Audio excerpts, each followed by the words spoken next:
Here come the boys. Y'all ready to go swimming, baby? Come on. Give it up. Get out of that water. I tried telling y'all, it's swim lessons, baby.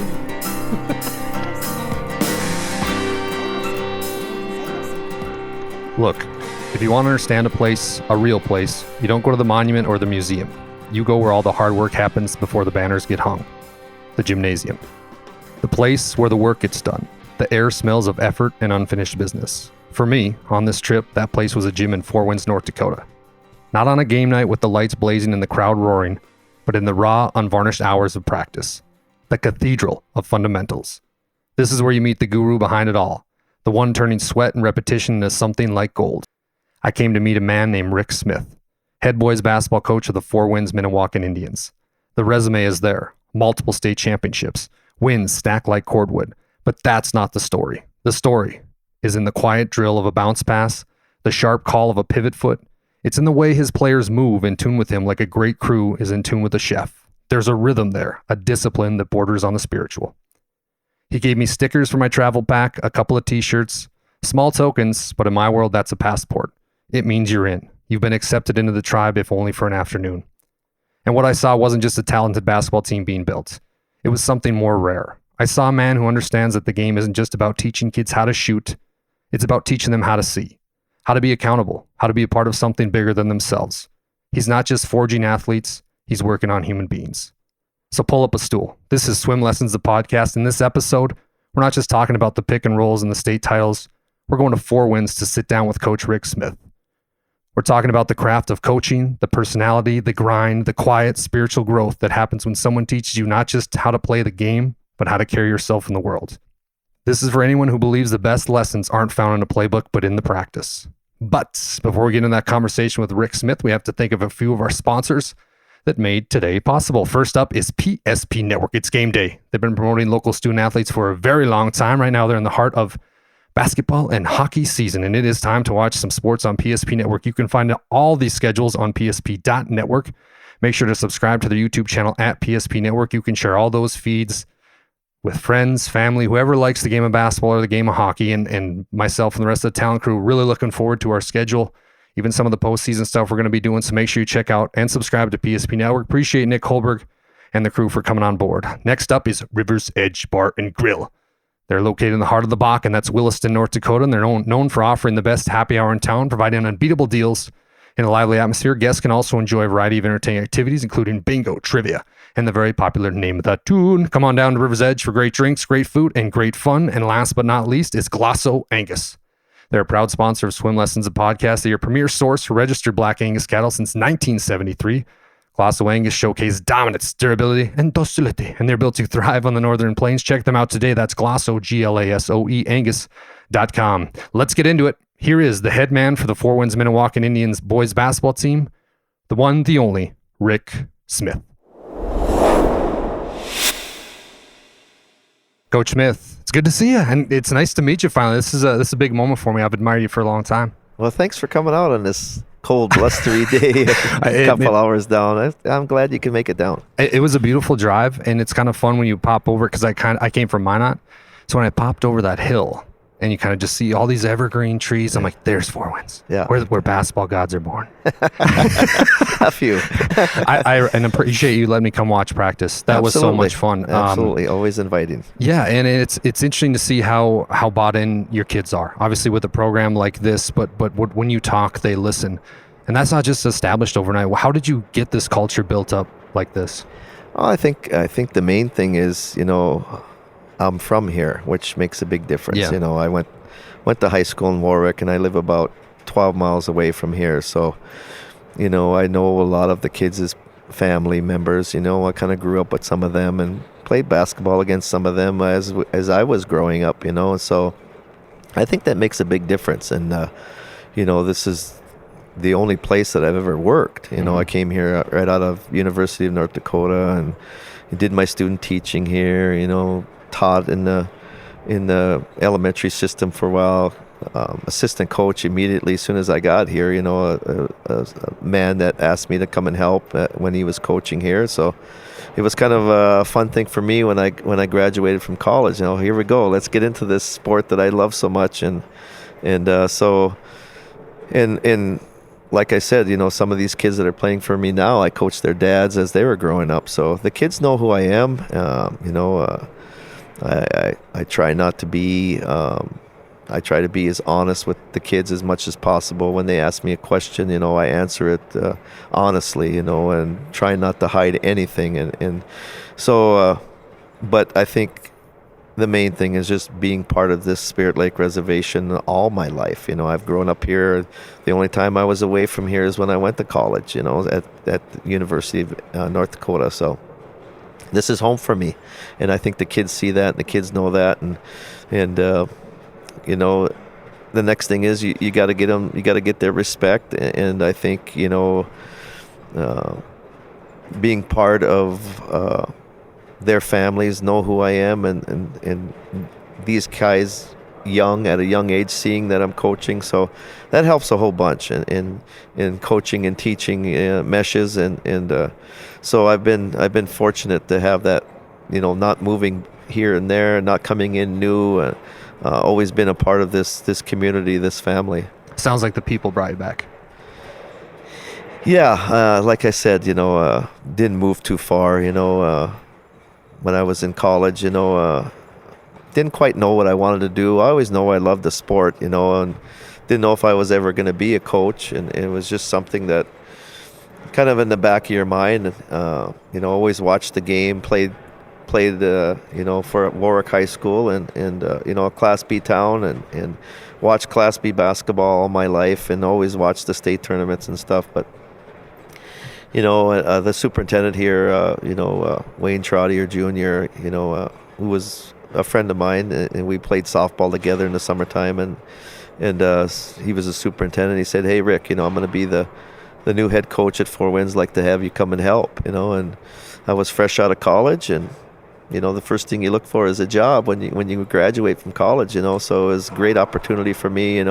Start teaching here, start coaching here, and I've never left. Yeah. I've left the program a couple times, but been back here now for a long stint. So it's been a lot of fun.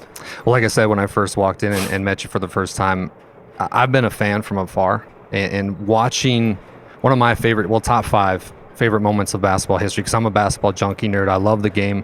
Coach, now I'm doing the broadcasting thing, was 2022. You guys win the state championship. You go undefeated. Phenomenal season. But the thing that got me was the interview after the game, when you said, "My mom passed away. I know she's here somehow. She helped us guide me and help me guide this team to a state championship." And I sat there, and by the way, the tearjerker, because I'm a mama's boy, and you are too, so we got that. Yeah. But I'm thinking, not only did this guy lose his mom, but then he's got to overcome that and now still guide this team to a state championship. I mean, what was that like for you? We didn't know what kind of team we were going to have. We had lost like 6 seniors the year before. We were undefeated. We had 1 loss. We were ranked number 1 almost the whole year, and we get into the state tournament and we lose in the semis to Kindred. Mm-hmm. And so I lost 6 seniors. I think there were 7 seniors, but like 4 starters and my 6th and 7th man.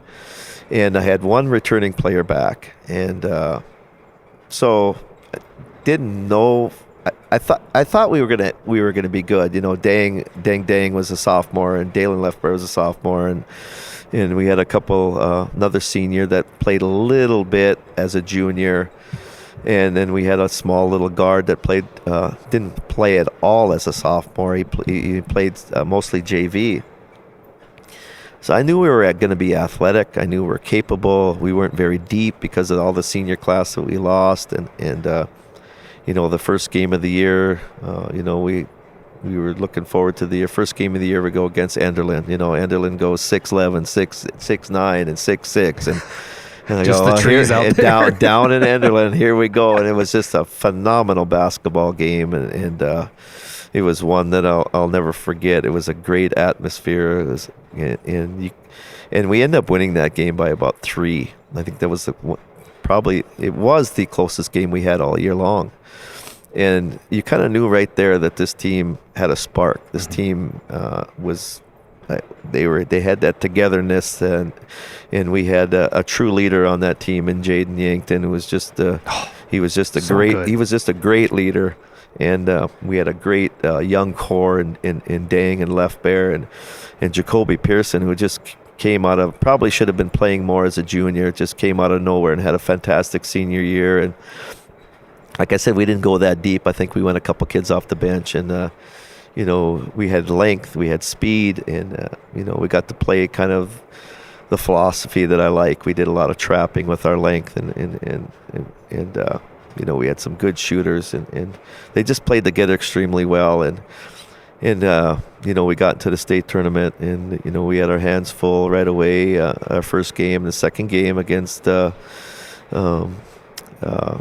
Litchfield. It was always good every year with Coach Thill, just an amazing coach. I'm kind of glad he's gone now. So he is always a tough coach to go against, and we got through that game, and then of course here we go, a rematch with Kindred. Kindred was phenomenal team, and big and 6'5" point guard and high jumpers, and Paul Olson. And it just had an amazing team, and I don't think there was a person in that building that thought we had a chance. And not only did we have a chance, but we ended up winning by, I think, 20 or something like that. It was just an amazing game.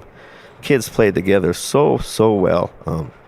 Our leaders were leaders, and our young kids stepped up like they were veteran basketball players, and the atmosphere was unbelievable.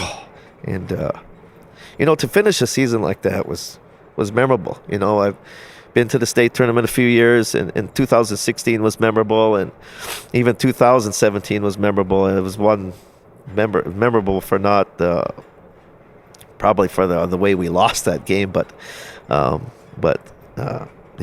all those teams are special teams for us. But 2022 was pretty magical, and it was the kids that we had, they were a lot of fun to be around, and it showed on the floor. They played together, and they played their tails off, and it was a great way to end a really fun year for me. There was just a certain rhythm that you guys had that season, making the extra pass, playing that full court defense, not making the unselfish plays, even taking a charge, just the little things. But what was your message before that state championship to the team, if you can recall? Yeah, I think the thing we wanted to do is they had the 6'5" point guard in McQuillan, and we had nobody to match up.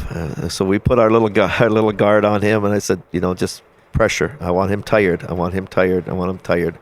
And then the other guys, I thought we could match up fairly well with our length, and with Dang and Left Bear and Pearson, and I thought we could match up okay with them, and we knew that they were gonna score. We knew they were a good team. We knew that they might get a dunk or two on us, and we just had to just play through that, play through their game, and there was a time I thought was a crucial time in the game, and I think we had an 8-point lead at halftime or something like that, and I remember it was a really key moment in the game, and they came out and bang, I think they got it to within 1 or something like that, and a called timeout, and we came out of that timeout and we never looked back. It was a crucial time in the game.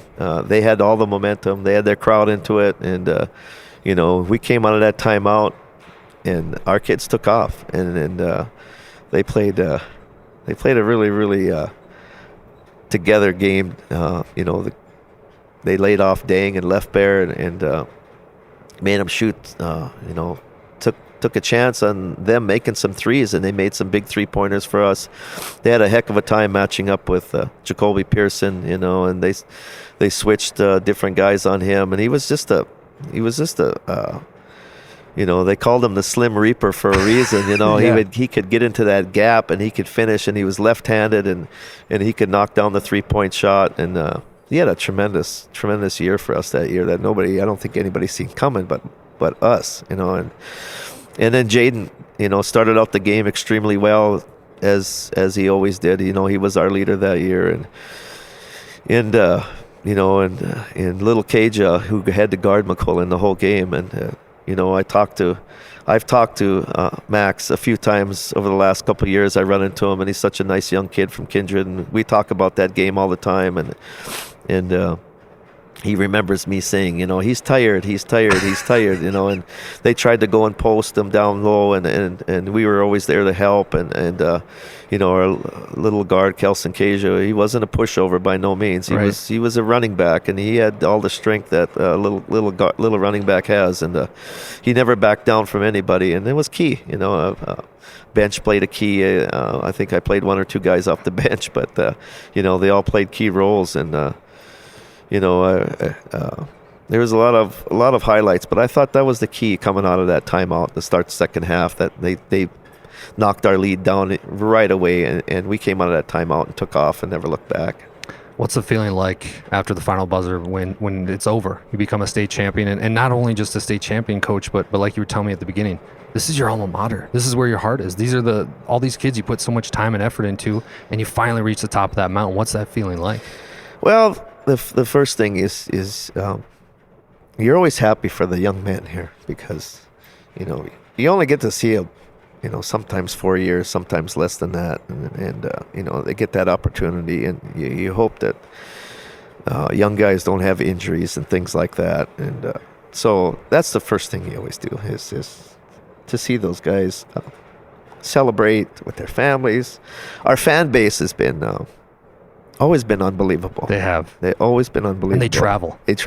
Yeah. And so to see those guys celebrate, and give hugs to each other, and that's always the main thing, to see that all the blood, sweat, and tears they have in this building, that it finally pays off. So you get emotional talking about it because you care.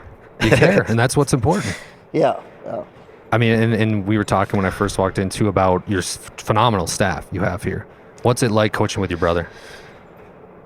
Yeah, I mean, Denny is 2 years older than I was. We played high school ball together, and he was always kind of a role model for me, as we were playing. Kidding. Oh, yeah, he was a phenomenal high school basketball player, and went played 2 years at Lake Region, and then came home from he went to school at Mary College for 1 year, came home and started their own business in Tokyo, a general store in Tokyo, which he's still there today. But and then I had a few assistants in between. Sean Gord, who's the head of the girls team right now, he played for me. He helped me coach a few years, and then as his own daughters got older, he had to. He said, "Rick, I'm going to have to switch over." I said, "That's fine. You're going to become a good head coach," and he has. He's become a phenomenal head coach. How about his daughter, Suri? We were talking about her on the sidelines. Shout out to Steve Kepplin Jr., by the way, who linked us up. Yeah, he's been a family friend for a long time, but we're talking about his niece. She's really, really good. Well, and Suri puts in the time. Yeah. She works her tail off, and there's not a time, and she don't take a break. She don't take a Christmas break. She don't take nothing. We were in here. We had practice on day before, and we were getting done with practice, and they had just played a tough game against Watford City, and she's in here the next night, with her dad and her siblings, and she's in the weight room, and then as soon as she's done in the weight room, she's in here shooting, and she puts in the time, and and her dad was the same way. Her dad was a phenomenal basketball player. He's my second All-Stater that we had here, and the first Lions All-Star player that we had. Wow. He was an all-around, very competitive basketball player, and he's a very competitive coach, and very, very smart. Could do a lot of things on the floor, and so it was fun having him on my staff, and him and I still talk a lot, and I steal stuff from him, he steals stuff from me, and he's really become a good young head coach, and he's got his daughter for a couple of years, but he's got some younger kids that are going to be pretty good too. He puts a lot of time into the game, and it shows. And I had him, and I had a guy by the name of Doug Yankton, senior, who was he graduated from here. He ran some travel teams for us. Jaden was his son that played on that team. So Doug helped me the first few years we coached, and then his career took him elsewhere. And then Travis came aboard about 11 years ago, and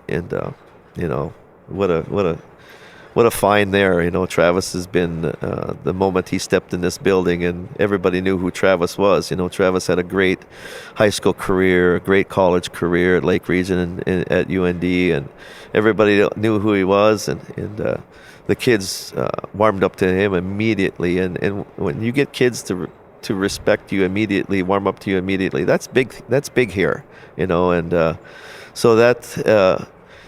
So having him here has been a lot of fun. There's times when I can leave or if I have to be sick or be gone, I have no problem whatsoever having my brother and Travis just take over and don't take no steps backwards. They know what needs to be done, and Jeff Fuchs, my dad, a guy, we call him. Fact-finding Fuchs, because anything we need, he'll find for us, and he's a scouting guy. He's he's one of those guys you have to have on your team, and it just we all have our roles, and it works well for us, and so that's another reason why we've been successful. I don't call them assistant coaches, I call them coaches, because awesome. They're just as important as anybody, so I'm very fortunate, lucky to have those guys too. Travis looks like he can still play. He's in shape. He did, actually. I was telling you, he did go up and down and push morale around a little bit in practice, which was fun, and he can get up and down. He's a workout fiend, and he still gets a bit down, very athletic, and so it's kind of fun to have that in there too. So but no, yeah, he can still get up and down the floor. Well, with all this success and doing some research before we got together today, one of the things I wanted to learn about was, what's it like to coach a Shrine game? Well, like I was telling you, earlier, the Lions All-Star game was, it was, you always watched it as you're a fan, and as you're a coach, you watched it, and you would attend it, because I had, Sean was my first player to play in a game, so I would go and watch him, and then I had some other players make the Lions All-Star. So and I got the chance to do it the first year. I think it was in 2006. No, it was after that. But anyways, when I got a chance, we were in the championship game against Milner, and we lost to Milner. So I got a chance to do it, and I said, heck yeah, I'm going to do it. And and I start meeting other coaches and start stealing things from them. And there was a year that Coach Madden from Century and Coach Winchesky from Minot were coaches. Two legends of the game, and start picking each other's brain, and start getting to know them a little bit, and they'd start, scheduling games with our lower levels, and which I thought was pretty neat, from guys from Minot and from Bismarck Century, hey, let's schedule some games against your younger teams, and I just thought that was pretty neat. And we talked, with Madden, you talk defense, and Winchesky, you talk the whole thing, and then one year was Bart Manson, and Bart's always been so good to our school, the same way that Dean and Darren were, and so it was a lot of fun to meet those guys, along with the Class B coaches that I worked with, Coach Rotvold and coaches like that you could steal things from them and see how they were successful, so people think that it's kind of a fun time, which it is, but it's also a learning time. It was for me, Darren and I still talk a lot. I just talked to him the other day, and we still talk a lot about the game, and he still got, tips for me, and even though he's younger than me, but I don't take that. I don't even worry about that. He's successful, for a reason, and I'm going to find out and pick his brain to see, what he's got and why he's been successful. And he told me one year, he said, Rick, he said, you get your kids to to play the defensive end as hard as they play the offensive end. He said, "You're going to win state championships. You're going to be there." And so, we were always, back in the day, we were always, let's get up and down, let's score 100 points, so we kind of turned that around a little bit. We still really tried to start stealing drills from him, really start focusing on that defensive end. And we've had some teams that could really, really play on the defensive end. And so I try to pride myself a lot on that defensive end and give a lot of credit to not only Coach Madden, but a lot of people, stealing defensive things from them. But the Shrine game, like I said, it's fun. You get to meet all the kids, but again, it was a learning tool for me, and I really took advantage of that. What do you get, like 4 practices before you have to play the game? Yeah, it was a little bit more. I think it was 5 practices the first time, and then it kind of dwindled down to 4. And I think now it's like 3. There's 2 a days though, and okay. But your kids get to hang out, and it's kind of fun that, especially when your own players are there, you get to coach them for the last time, and so that's always a lot of fun too. So I've had both. I got to be the assistant, got to be the head a couple times. So it was a lot of fun for me.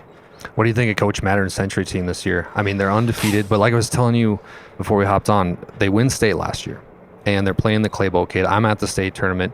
I'm talking to all my broadcast boys. I'm like, I wonder what Matter's going to do. Is he going to play man? He might play his own. He's got to chase Claybo. Claybo's one of the best players of all time in North Dakota. He's got the most points. Mattern comes out and plays in your face, man-to-man defense, and was like death by 1,000 cuts. He just wore him down. And now Mattern wins state. Now he's got just as good team. They had the terrible injury, which made me sick to my stomach, but they still got a good core, and they still got a chance. They're still undefeated. What do you think of Century boys? Yeah, and Darren had called me, the day after that happened to Kramer, and he was pretty sick to his stomach. You could tell, because he's pretty close to this team, and he really, really loves this group of boys that he has, and so you could tell he was sick. He was sick to his stomach, and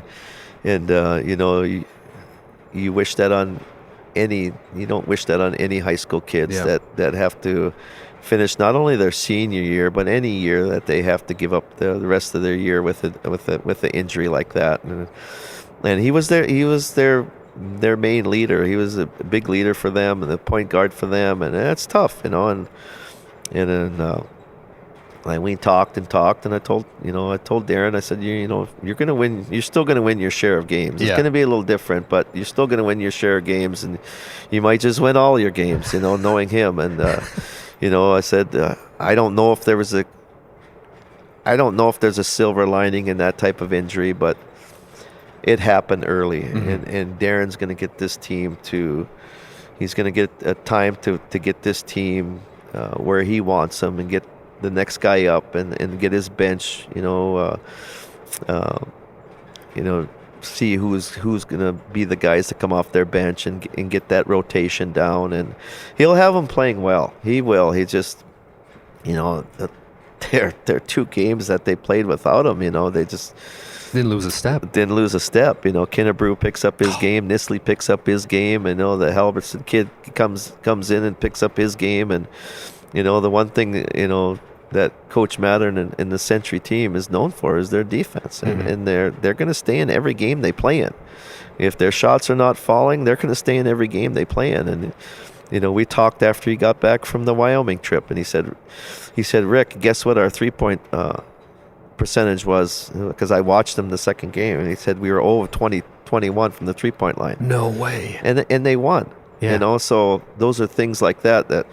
And I told my kids that, I said they didn't make one 3-point shot, but the defense held, and the defense, kept them in that game. I said, and that's the things when your shot's not falling and things aren't going well for you, you gotta lean on your defense, and he's done that for years, and he's going to continue to do that. So I don't see them. They might take a little step without Kramer there, but I don't think it's going to be too many steps backwards for that team. They're a close-knit group, and they played the game extremely hard. Well, that big Joey Crawler kid, his feet are amazing, and he's a big guy, kind of round, but he's fast, he's quick. Yeah, he really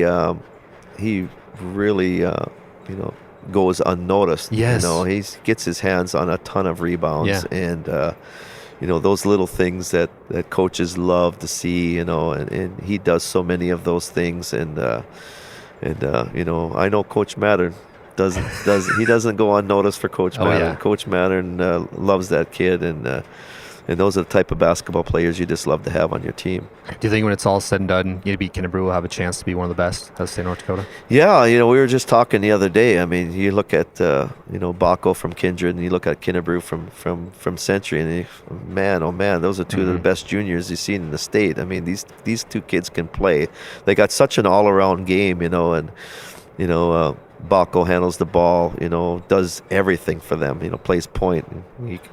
Goes into the post, and he defends, and Kinnebrew does the same thing. Kinnebrew hasn't had to handle the ball too much with Kramer there, but I've seen the kid play, and the kid's he's got he's multifaceted type of basketball player. He can do it all, in the defensive end, the offensive end, and he's starting to knock down his outside shot, which he really doesn't had to do a lot, but he can shoot the basketball too. And same with Baco. You don't see him shooting a lot of 3-pointers neither, but when the time comes, they'll shoot it, and they're very, very consistent with it. So they're two of the better juniors that I've seen in a long, long time. Yeah. You got a pretty nice player too in Morel Dang. He had that dunk the other day, and I was laughing the first time I called you because the screen of the year was set at the top of the key with that kid. But Morel, watching him today in practice, his shooting has really improved, and he's kind of becoming this nice inside-outside player for you. Talk a little bit about Morel, because it's got to be interesting, Coach, because his older brother Dang Dang, he kind of grew up in his shadow, but now he's creating his own shadow and creating his own little way of leaving his mark on this on the Indians team. Yeah, Morel is. We ask Morel to do so much for us. I don't know the last time I subbed him out of a game, and that's a lot to ask for a kid because he defends the other team's best players too, but Morel probably can be even more selfish. He's kind of, I think he holds back a little bit, and we keep telling him, Morel, you got to be the man, and he's very, very capable of doing that. He's got a great outside shot, and he's a great free throw shooter. That he's been getting to the free throw line a lot, just because he's attacking a lot more this year also. But he's really he's taken his body to a different level. He lives in the weight room, and he don't eat junky, and he stretches. If you watch him before practice, how he stretches after, and I tell the young guys, I said, watch him. He does the things that he probably learned from his older brother, and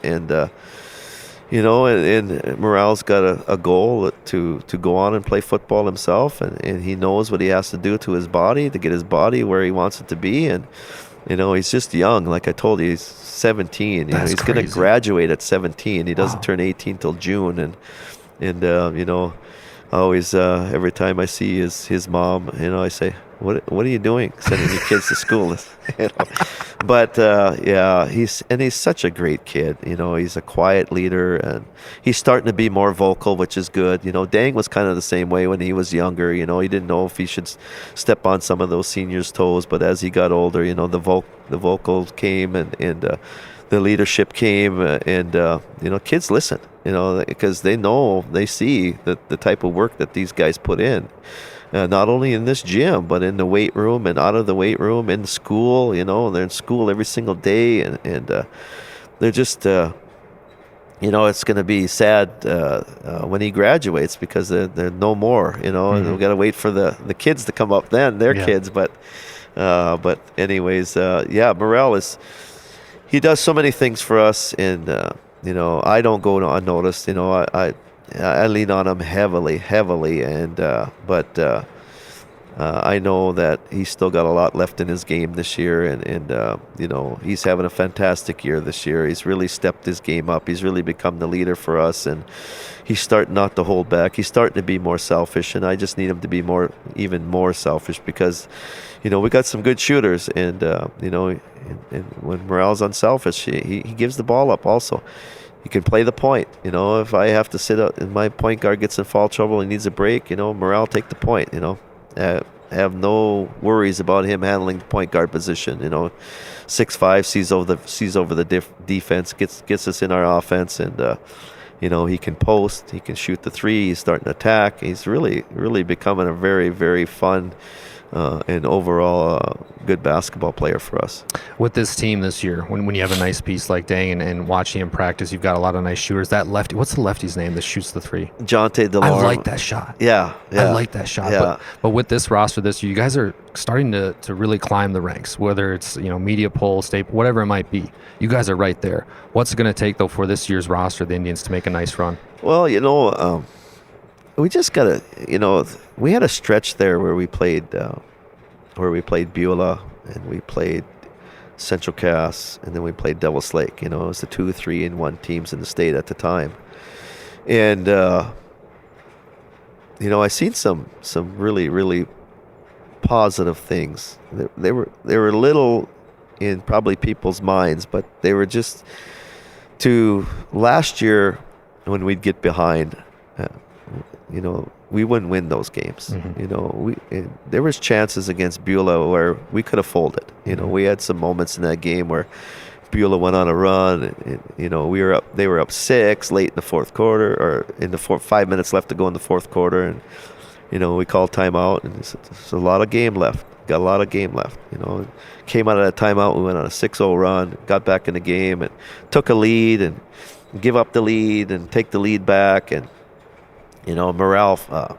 Speaking of morale, it was a game for him, and he makes a big shot in the paint that puts us up 1, and we're trying to fall and run the clock down a little bit more because we had some fouls to give, and they got a little lazy on the pass, and Morale was quick enough to get it and finishes the game with a slam dunk. A great win for us.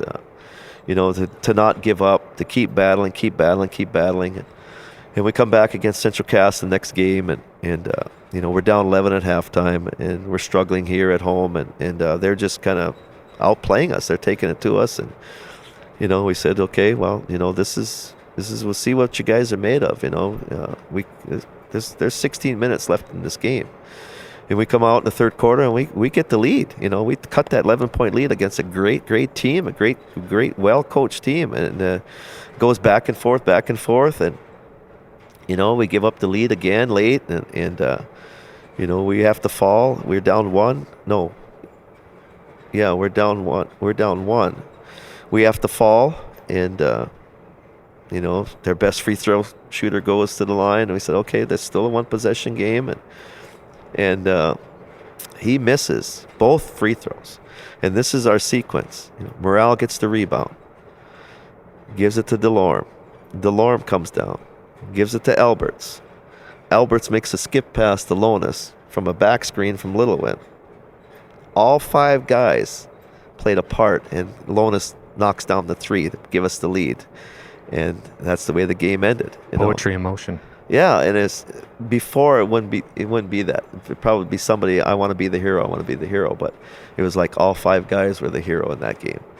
And and then come back against Devil's Lake, and our kids are always pumped up for Devil's Lake, and Devil's Lake's down 2 fantastic, great players and going through a little adversity themselves, but we knew that they had just beaten Beulah in Minot, so we knew it was a big game for them. Their kids grew up together. They know each other, and the crowd was great, and our kids played extremely well that night. So we went on that run, and I just thought there was something, special for this team, because those things we didn't get done last year, and this year our seniors are stepping up and playing senior roles that you need from them. They're playing leadership roles. Our young guys are pitching in and playing. When the young guys have their seniors out there, I think it makes them more relaxed, so they can play that game. So seniors are. So that makes a big difference on our team right now. We're playing a sophomore, a couple juniors, or 2 sophomores, a couple juniors, and about 4 seniors. And so right now we went through a stretch of our adversity. We went through sickness, and we went through a drubbing by Wahpeton where they just beat us up and just made us look silly. And we've kind of taken off from there. And so that shows, that, okay, we just got drubbed by Wahpeton. It was a great team, well-coached team. And we come back and win. We beat we beat Trinity, who's never, ever, ever They're a pushover. well They got coached, that Hall of Fame coach over there who I Oh. just have all the respect and admiration for. And he's always been really a good friend to me. And then we beat Beulah, and then we beat Central Cass, we beat Devil's Lake, we beat Botno, who's got a nice team over there. But, to take that drubbing from Wahpeton, come back and win 5 straight, it shows that we're growing. We're growing. We're starting to see leadership. We're starting to see bench play. We're starting to see young guys play at a high level, and now we'll see when we get up against. We got Stanley on Friday. We got Kindred, which I think it's going to be one of another real big test for us, and because that team hasn't taken a step back at all. No. They lost a lot of talent, and man, they're just still going and full head of steam, and they're playing the game so well, and they're putting teams away early, and they're playing at a high level right now. So we'll see how much we continue to grow against teams like that. We've had a little bit of time off, but like I said, we've had sickness and injuries. Jonte Delorme missed a game, Sonny Alberts missed a game, Dion Jackson missed like 4 games, but the younger kids have stepped up and played, and we haven't taken a step back, and so that's good to see also. So you look at those little positive things that you see during the year, and you kind of build on those. And I think with these guys, I've seen a lot of those little positive things, and those are things we can build on because we've got a tough stretch coming up. You get teams like Grafton and Hillsborough and Devil's Lake. Devil's Lake, when we see them again, they'll have their 2 players back, and so we need those games down the stretch. We need those tournament atmosphere games down the stretch to make us better. Win or lose, they need to make us better to prep us for that regional tournament. Speaking of excellent things, David Perry, the voice of the Four Winds, I really like that guy. The broadcast he does, he's always excited. I get excited during broadcasts. He does as well. But Coach, in the Native American community, basketball has a lot to do with things, and it's something that I really enjoy as well. But basketball in this community, it's a huge thing. Football's great too, but basketball really ties everything together. Talk to a little bit about basketball and what it means to everybody in this area. Oh yeah, I mean, just like you said, it brings the community together. There's times where we have a lot of issues that happen in our community, not all good things, but we do have a lot of good things. I mean, and we've been to 10 state tournaments now since 2006. Wow. And our support has been second to none. I can remember when we played rugby in 2000, I don't know what it was, 12, 13 or whatever it was, for the state championship in Bismarck, and they had like over 11,000 people in the Civic Center. And then we come back the next year and 16. So it had to be 15. So it's 2016. And in Minot, when we win that state tournament, and I think they had over 10,000 people there. And it was just unbelievable support. And it's been like that, and they'll travel, and you get down to other schools and they'll ask you, oh, you got some fans coming down? Yeah, you better have that concession stand full because they'll clean it out for you. But they're very supportive, very passionate about our sport of basketball. We've had great girls teams, not quite get to the big dance yet, but we've had some girls teams that are just fun, amazing to watch, and it's just too bad they haven't knocked down the door yet to get to the state tournament. And because we've had some teams that could compete in that state tournament, it's just you got to have a little bit of luck when you get to that regional tournament, and it's one of the toughest tournaments to win in Class B and now Class A, and so it's you got to have that. You got to have the talent, you got to have the hard work, but you also got to have that little bit of luck. And our girls haven't quite had that yet. They've had the talent to get there, and just got to have a little bit of luck on your side. And we were always running into Langdon every single year, and Langdon's just a powerhouse in girls basketball, and we always had to try to go through them, and couldn't quite do it, and now we're up in the Class A, and now you're going against teams like Thompson and Devils Lake and teams like that, Carrington, just in our region alone, and you see those teams up in the top 10, top 5 every single year in girls A basketball. So it's a tough road. It's a tough road, and but our fans have stuck behind us,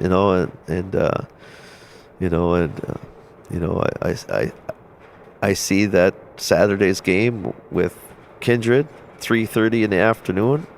It's going to be packed. I think the Sports Center is going to have some people in there. Oh yeah, on Saturday, and Devils Lake plays a couple of games later against Dunseith, which is another great Native American team, and Turtle Mountain is there on Saturday, and they have great fan followings, and it's a sport that the Native American culture, Native American community loves to follow, and like you said, we've had some other sports that had great years, and our football team has had the last couple of years have had great years. It's kind of had that dang effect on our younger kids, and so that sport's taken off a little bit, but nothing's surpassing basketball right now, and so it's been a lot of fun. It's been our fans are passionate, and they cheer on their kids, and it brings them together. I mean, you might not be sitting by the person that you like to sit by all the time, but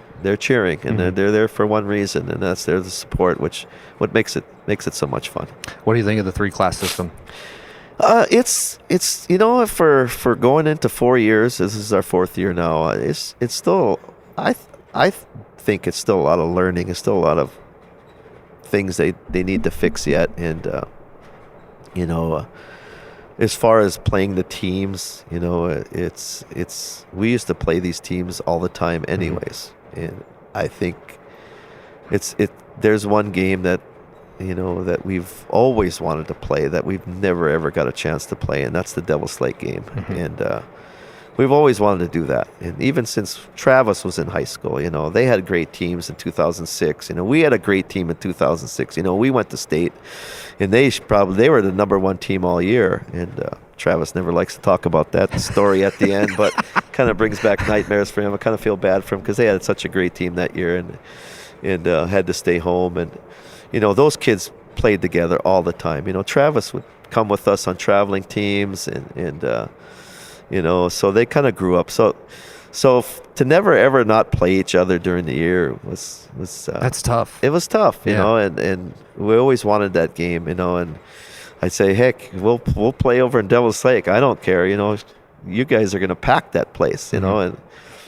but now we got that game, the first year, and Dang was just coming off a foot injury the first time we played him. Wiley DeLorme was a senior, great player. They had such a great team that year, and we played them here, and there wasn't a seat to be found here, and we end up beating them by, I don't know, 4 or something like that, and then we go to Devils Lake, and we packed the Sports Center just in a regular season game. They had to push all their bleachers back, and they beat us by 1, and then they get us in the regional tournament, but it was so much fun. The kids got to play against each other.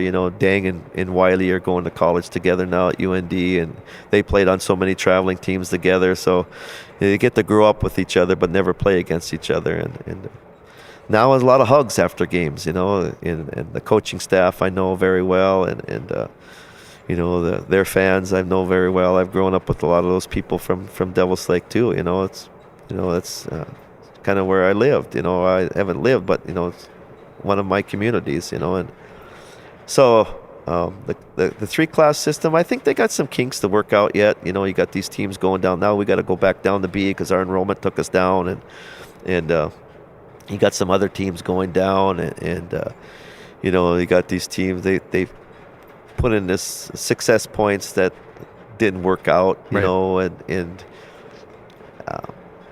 I didn't agree with the success points anyways, but it's just too hard to be pushing teams up and down, up and down, up and down all the time.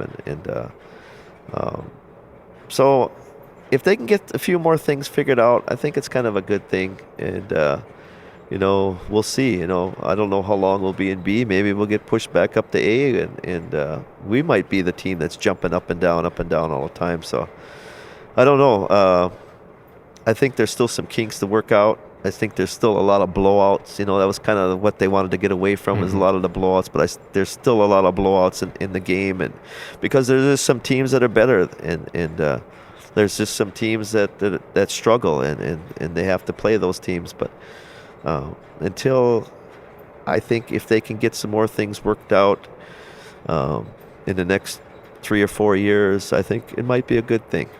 Yeah, I'm with you. And I also, one of the things I really like is how you have those playing games to state. Because there's so many times, like you mentioned earlier on in the conversation, where you have a really good team, they lose by 1 or 2 in the regional championship, and then it's over. Yeah. But now you have a chance. You have that second opportunity. You have that chance. You have the second opportunity. And it's, like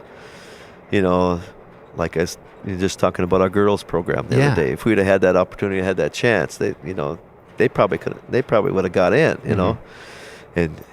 And we had a great team. That first year, we had a great team. I think we were ranked in the top 3 almost all year, and we didn't even go. That's how tough our region was. So that's how tough, that division can be. And and then the next year, we get another chance, and we get to the play-in game, but we get beat. So. It's tough. It's tough sledding, man. In Region 1 and Region 2 are just we got so many phenomenal basketball teams in there. And that's another thing I wish that they would take a look at, is try and rotate a little bit more, where we're not, Region 1 and Region 2 are not always going against each other, and you take second place in our region this year. If you want to get to state, you got to beat a Central Cass, a Wahpeton, a Kindred, a Oak Grove. That's tough. That's tough. And you got to go to where they just got done playing their regional tournament at the Shack. Mm-hmm. Great place to play, phenomenal place to play. But they just got done playing their regional tournament there. You have to go and play your first game there. And so I think those are some of the things they need to try and work out. Maybe have everybody just reseed the teams and have it centrally located if it's in Bismarck or wherever, Jamestown or Minot or wherever. I don't think teams care if they have to travel or not, and you got to do it all the time anyways. But for that one Saturday, I think they could probably make that a little bit better, and and there's probably years Region 3 and 4 are probably better than Region 1 and 2. But if you can get that reseeded, you're gonna get some teams that have a good chance, better chance of trying to get in there than just, holy smokes, here you go. And again, that first year we had Devil's Lake, who won it. We had Grafton, who took third. We had Thompson, who did make it. We had our team that was in the top 5 all year. We didn't make it. So, those were some good teams in one region. Mm-hmm. That region was a state tournament itself, and you're not even talking about Hillsborough, you know, and so when you talk 3 class, there's some things you need to work out yet, but I like I said, I think it's had its moments, it's had some good moments. Well, no matter which way you cut it, we're so gifted to have all this great basketball. I'm a Class B guy, grew up a Class B guy. Same here. And I'm like, I don't know if anything can beat the B. Yeah. We'll hold the phone because I went to the WDA tournament. So much fun, Coach. It was just great basketball, boys, girls, no matter which level. It was so fun. And I'm not taking anything away from Class A. It's great to offer as well. But it's just that Class B, winning that tournament's got to be so fun. And you've done it a handful of times in your staff. But listen, I could talk to you all day. It's been a minute here. But before we part our ways, I got to tell you, it was so inspiring to come into your practice and watch you hammer the fundamentals. I mean, I go to elementary practices, and I don't see them practicing shell drill, and they're practicing their offense, and it just makes my skin crawl. So to come in here and to see a great program hammering shell drill, box out drill for 10, 20 minutes, that was so awesome. Thank you for doing that. I absolutely love that. Yeah, when I say you steal things from the great coaches, and you watch, you even go up, you watch the big college programs. You watch some of their tapes that they have of their practices and stuff. You look at Duke and stuff, and those guys are still jumping rope. And then you get against teams like a Coach Grinsteiner team and Coach Mattern team, and you watch those guys and you see how they're just so fundamentally sound, and you try to score on those guys, and man, they're just like they got 8 players out there. They're just right where they're supposed to be, and they're just defending like crazy. And the Wahpetons and those teams like that, they're just so well coached, and they just hammer the fundamentals, and that's why they're successful. And those little things, those little things that can win you basketball games, and that's why teams like that are successful. And that's why when I get a chance to pick their brain or see their videos or see what they do in practice or get a practice drill from them, I'm taking it, and I'm gonna use it. I might tweak it a little bit, but to my guys, but any little thing that I can do to make my teams better, I'm going to take it. And those coaches have always been good to always lend a hand. Was there a coach that you looked up to, like coming up, like a Phil Jackson or a Coach K or anybody like that you really liked? As I was growing up, there was, like you said, I was a Class B guy, so I watched these Class B state tournaments, and you see these, you see Coach Byer and Coach Demain, and, a real close neighbor, Coach Carlson from Minnewacan, and you see those guys, and you just see, God, these guys are in a state tournament every year, man, and how do they do it, and, you watch them, and you watch them win state tournaments, and you watch their press, and you watch how they defend, and you see how patient they are on offense, especially without the shot clock back then. And then when I first started coaching, and you go coaching against Coach Carlson from Minnewacan, and Kurt Herman from Dakota Prairie, and Greg Grinsteiner, and you just Sean Larson, who was an older name from Leeds Wolford, and they just out coach you. They was just so prepared for your team, and I think talent-wise we were right there with them, if not even better. But they were just so well prepared, and you go, how are these guys beating us? So you watch those guys, and then as we got more successful, you get that help from, like I said, I became pretty good friends with Coach Matter, Coach Winchesky, and Coach Manson from the Class A level. But there's so many great coaches out there. Mm-hmm. But just to name a few, and you're always wondered when am I ever going to beat those teams? I ran into. We played Coach Grinsteiner in 2000, the first year we went to state, and we made it to the semis, and we got against. They ended up winning it that year, and they just humiliated us in the semifinals. I mean, they just took it to us, and they were prepared for us.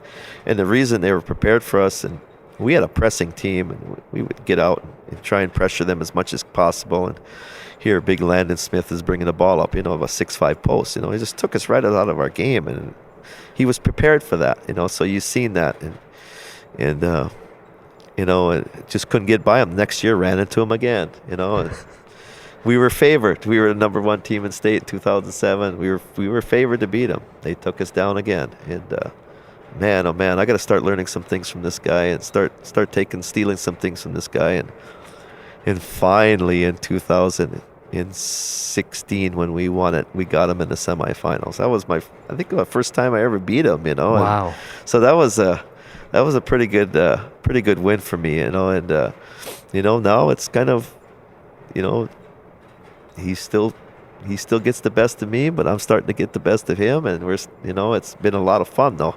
He's been such a nice man to me, and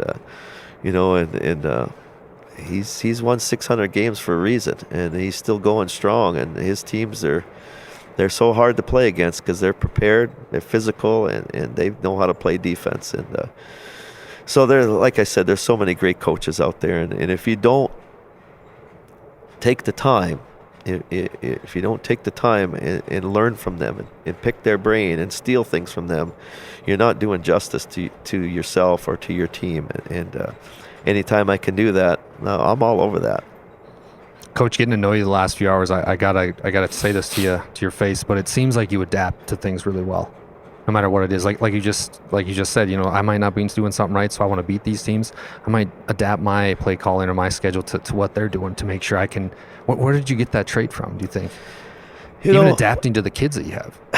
Yeah, every year it's probably different. I think one of the biggest things that, when we start having success. In our first state tournament in 2006, we wanted to really, we knew we had some good players. We knew we had some good young kids.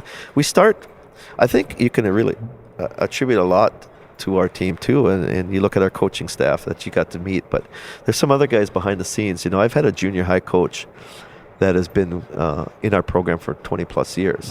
Sean's older brother, Oliver Gord. That's huge. Huge. And not only that, him and my brother Denny, they traveled so much. I mean, you look at these teams that have been to state tournaments, they all had traveling coaches. My older brother, older than the one that helps me, he's kind of started this traveling stuff, and it was the 2006 squad. That was his traveling team when they were young, and they just kind of grew up together. And Oliver and my brother Denny and Doug Yankton and Justin Yankton, they all took part of traveling with these kids, and they didn't have AAU back then, so we were together. We had our own traveling team. We didn't have an all-star team. It was 4 Winds players, and I just think that's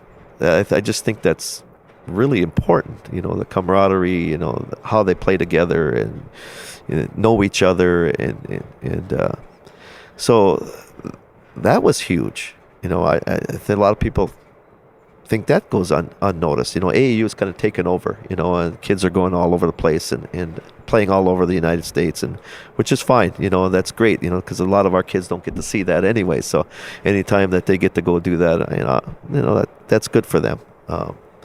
But then again, if you want to win in high school, you got to have that camaraderie. You got to have those kids playing together, young all the way up, and we've had that for a long time. And give so much credit to those guys that take the time to take those kids and work with those kids. And we kind of, like I said, we've been together a lot. There's a core of us that have been together a long time, and we wanted that same philosophy. We want from down all the way up. We're going to travel with these kids, but let's beef up our schedule too a little bit. Let's go find the Shilohs. Let's go find the Trinities. Let's go find the Hillsboroughs, the Beulahs. And there were times when we got our butts kicked all over the place, but it was the challenge that we needed. We needed to go find that challenge, and the only way we were going to get better is if we played the best. And whether we got beat or not, what did we learn? How could we get better? How could we beat them the next time? And I just thought that was important for us too. And I never weakened my schedule.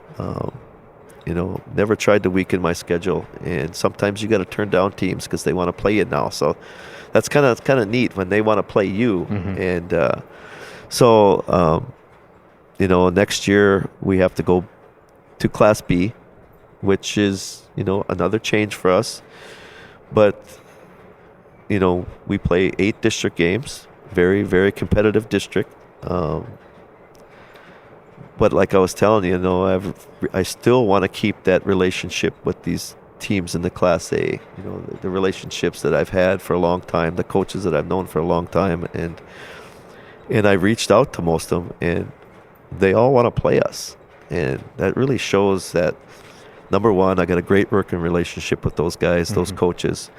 Number two, they want to play our team, which is kind of neat. They still want to play us. No, we're not going to play any Class B teams, but we'll make the exception for your team. So I'm kind of proud of that. The things that we've done as a coaching staff, and basketball is a team game.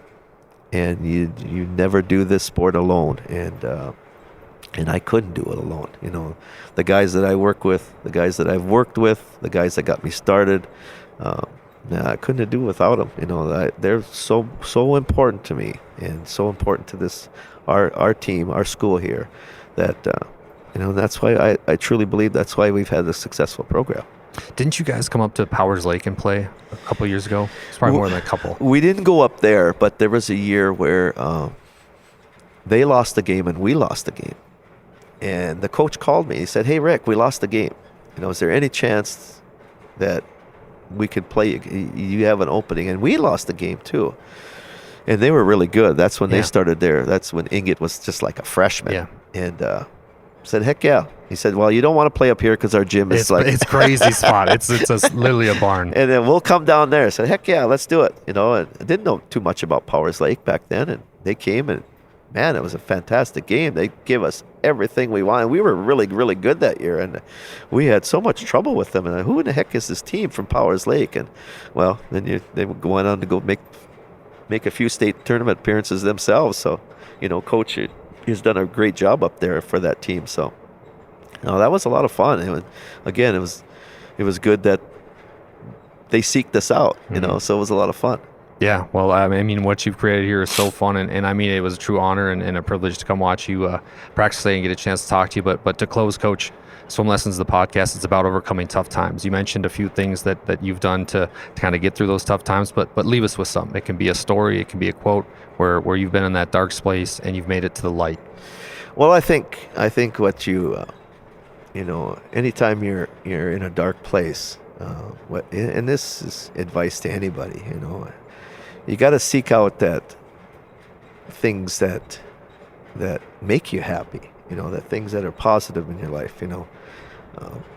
I always get choked up about this a little bit, but That's okay. when I lost my mother, you know, it was tough, you know, because she was there all of my life. She was a supporter. She loved basketball. You know, she would come to the games as long as she could until she got older, you know, and then it was turned into the radio, and she loved KZZY sports director Mark Bigley. She just loved him, you know.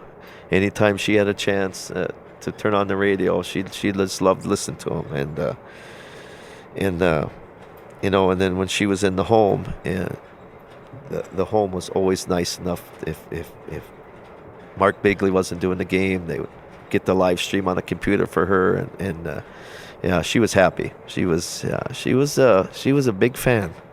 But then you got to remember, you know, how long you had her. You know, we had her for 96 years. Wow. You know, and so those are the things special. Yeah. You know, special. She had a good life. She had a great life. You know, mom and dad, you know, raised 9 kids. Wow.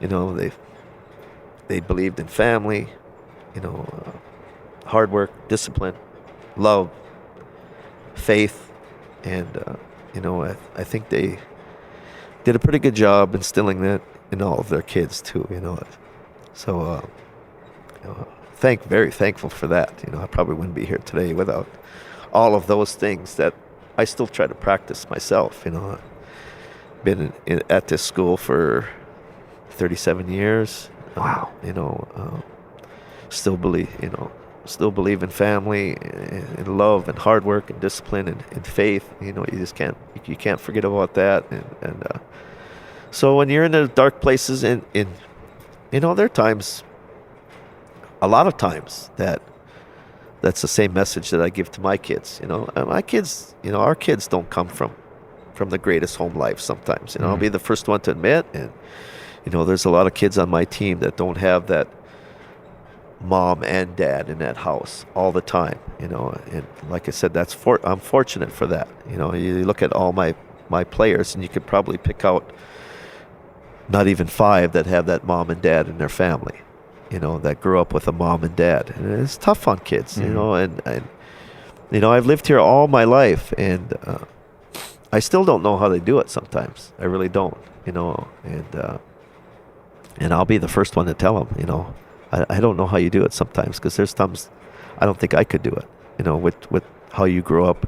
But they're resilient, man. They're resilient, but there are a lot of times that they're in my office or we're in the coach's office, and we have to do a lot of one-on-one stuff. And I had a kid in my office here, a couple weeks going through a tough time with the death in his family, and just sat there and let him cry for about the first 10 minutes, and then we talked about different things, try to relate some of my stories to him, and try to make him feel a little bit better, and half hour later, they hopefully they get a little bit back into their step, and try to move on a little bit, even though it's still there, it still hurts. But like I always tell them, the person that you lost, what would they be telling you right now? Would they be telling you to cry, or would be telling you to get back to work, or would they be telling you to work harder? Would they be telling you to work harder in your schooling, your education? What would they be saying to you? And that's what you have to kind of remember. You have to remember those good things with the times that you had them. And a lot of kids aren't fortunate to have that, but you got to find some kind of happy spot, some kind of for them, some kind of happy moment for them, something that makes them happy, somebody who's good to them, and you just got to try and relate your stories to them. And that's what I told you. I try not to be a phony to my kids, and if they ask me how much money I make, I'm going to tell them. Mm-hmm. They ask me if I've done this in high school, I'm going to tell them, and I'm not going to be phony with them. And so that I think that's kind of makes them feel at ease that, hey, Coach Smith went through this, he made it through, so I think I can do it, even though I probably could make it through what some of these guys do. But you're